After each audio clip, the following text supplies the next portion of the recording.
आणि मग जी माहिती आली, हा सांगली जिल्हा क्रांतिकारकांचा जिल्हा आहे, कलाकारांचा जिल्हा. शाहीर अण्णाभाऊ साठे,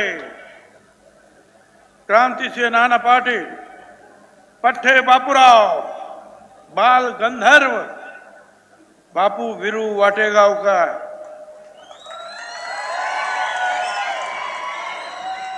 आणि हेही खरं आहे. आजकालच्या अलीकडच्या काळामध्ये जे राज्यकर्ते झाले त्याच्यातील वसंतदादा पाटील आणि राजाराम बापू पाटील आणि असंख्य असे जे आहेत चांगले लोक आहेत, त्या सगळ्यांचा हा जिल्हा,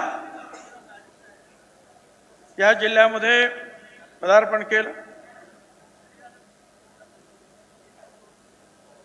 मी वसंतदादांचं नाव घेतो, खरं आहे.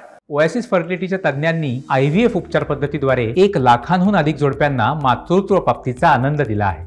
मोफत अपॉइंटमेंट बुक करण्यासाठी आजच संपर्क साधा. वसंतदादा मुख्यमंत्री होते, मी नगरसेवक होतो आणि आमच्या अंजीरवाडी गणपतीचा मी अध्यक्ष. आणि त्या अंजीरवाडीमध्ये आपल्या आटपाडीचे अर्जुन तातोबा ढगे, अर्जुनराव ढगे, आणखी सगळे ढगे कंपनी, सगळे हे सोना चांदी गाळणारे सगळे. आम्ही सांगितलं दादा तुम्ही या. दादा ताबडतोब आले, तब्येत बरी नसताना आले.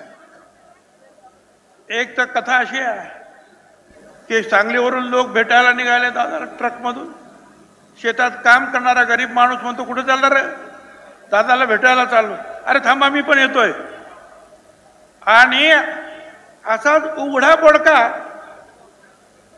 तो आमचा शेतमजूर गाडीत बसला, ट्रकमध्ये तिथे गेला. दादा विचारतात का रे, अरे तो खमीस कुठे आहे? नाही दादा असंच निघालो. दादानं खमीस काढून दिलं. ते वसंतदादा कुठे आणि आताची ही मंडळी, हीच रॅली इथं कशाला, तीच रॅली इथं कशाला?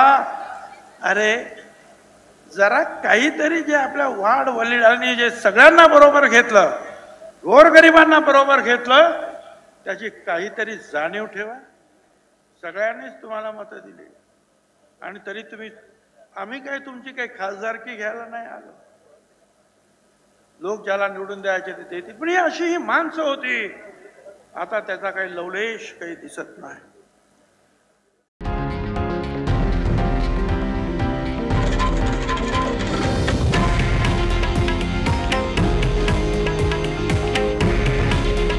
हे आहे देशातील नंबर 1 न्यूज नेटवर्क आणि आपण पाहत आहात TV9 मराठी. काळजी तुमची, हित महाराष्ट्राचं.